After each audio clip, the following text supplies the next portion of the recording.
निम्नलिखित में से कौन सी भाषा देवनागरी लिपि में लिखी जाती है? Option A Gujarati, Marathi, Odia, Sindhi.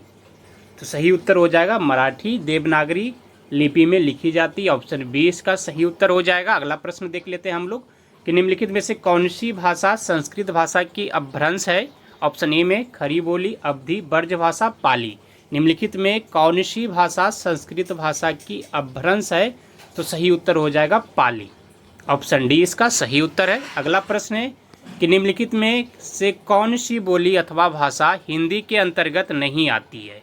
Option A में है कन्नौजी, अवधी, बांगरू, तेलुगु। निम्नलिखित में से कौन सी बोली अथवा भाषा हिंदी के अंतर्गत नहीं आती है?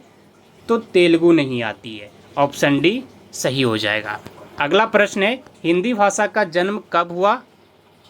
कब नहीं, कहाँ से हुआ? अपभ्रंश से, लौकिक संस्कृत से, पाली प्राकृत से, वैदिक संस्कृत से। हिंदी भाषा का जन्म कहाँ से हुआ? तो इसका सही उत्तर है अपभ्रंश से। ऑप्शन ए इसका सही उत्तर है।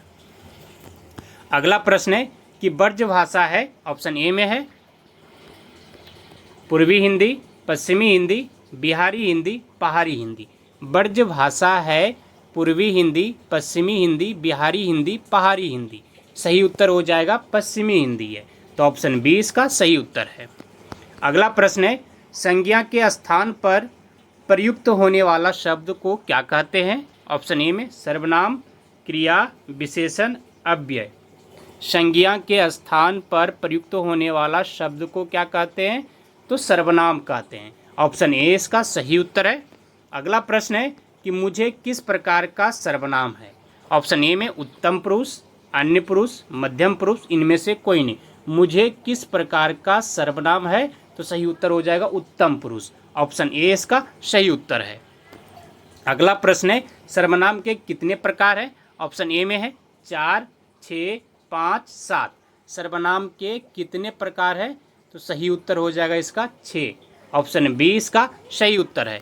अगला प्रश्न है कि निजवाचक और पुरुषवाचक दोनों सर्वनामों में इनमें से किसका प्रयोग होता है? ऑप्शन ए में कौन, आप, मैं, हम। सही उत्तर हो जाएगा इसका आप। ऑप्शन बी इसका सही उत्तर है। अगला प्रश्न है कि मैं खाना खा चुका हूँ। मैं खाना खा चुका हूँ। इस वाक्य में भूतकालिक भेद इंगित कीजिए। समान भूत, आसान्य भूत, पूर्ण भूत, संदिग्ध भूत। तो पूर्ण भूत हो जाएगा। ऑप्शन सी इसका सही उत्तर है। अगला प्रश्न है कि किस वाक्य में क्रिया वर्तमान काल में है? ऑप्शन ए में उसने फल खा लिए थे, मैं तुम्हारा पत्र पढ़ रहा हूँ, अचानक बिजली कौंध उठी, कल वे आने वाले थे। तो सही उत्तर हो जाएगा कल वे आने वाले थे। ऑप्शन डी इसका सही उत्तर हो जाएगा। अगला प्रश्न देख लेते हैं कि किस वाक्य में क्रिया समान भूतकाल में है?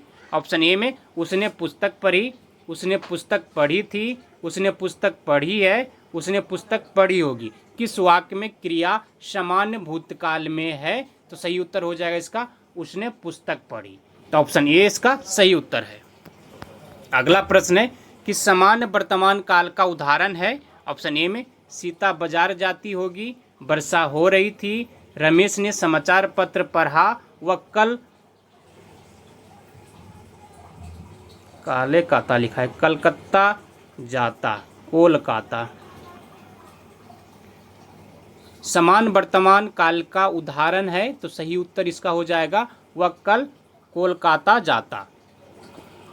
अगला प्रश्न हम लोग देख लेते हैं कि शिव का पर्यायवाची शब्द है। ऑप्शन ए में है पिनाकी, लंबोदर, पिपासु, पिनाक।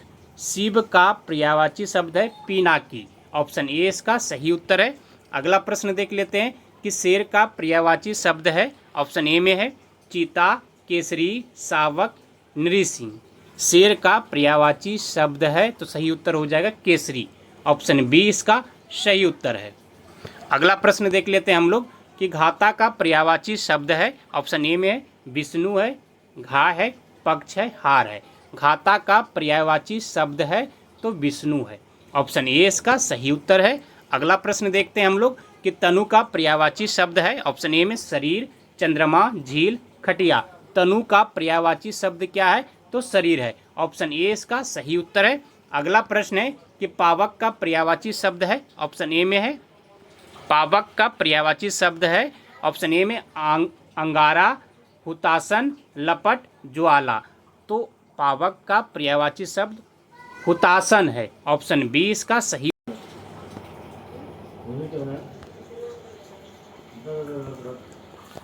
मुंह का निवाला का अर्थ है, ऑप्शन ए में है स्वादिष्ट एवं प्रिय कर, बी में है बहुत आसान काम, बदनाम करना, गलत काम करना। मुंह का निवाला का अर्थ है कि बहुत आसान काम, ऑप्शन बी इसका सही उत्तर है।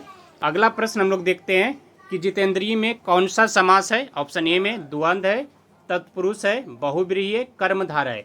जितेंद्रिय में कौन सा समास है? तो सही उत्तर हो जाएगा बहुव्रीहि समास है। ऑप्शन सी इसका सही उत्तर है। अगला प्रश्न है निम्नांकित में कौन सा पद अव्ययी भाव समास है? ऑप्शन ए में है गृहागत, प्रतिदिन, आचार कुशल, कुमारी। निम्नांकित में कौन सा पद अव्ययी भाव समास है? तो सही उत्तर हो जाएगा प्रतिदिन। ऑप्शन बी इसका सही उत्तर है। अगला प्रश्न है कि कौन सा शब्द बहुव्रीहि समास का सही उदाहरण है? ऑप्शन ए में है निशिदिन, पंचानन, त्रिभुवन, पुरुष सिंह। तो सही उत्तर हो जाएगा इसका पंचानन।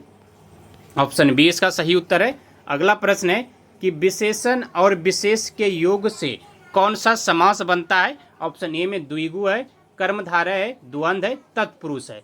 विशेषण और विशेष के योग से कौन सा समास बनता है? तो कर्मधारय बनता है। ऑप्शन बी इसका सही उत्तर है। धन्यवाद आप सभी को। जय हिंद। मिलते हैं अगले दिन फिर कुछ महत्वपूर्ण प्रश्न के साथ हिंदी का।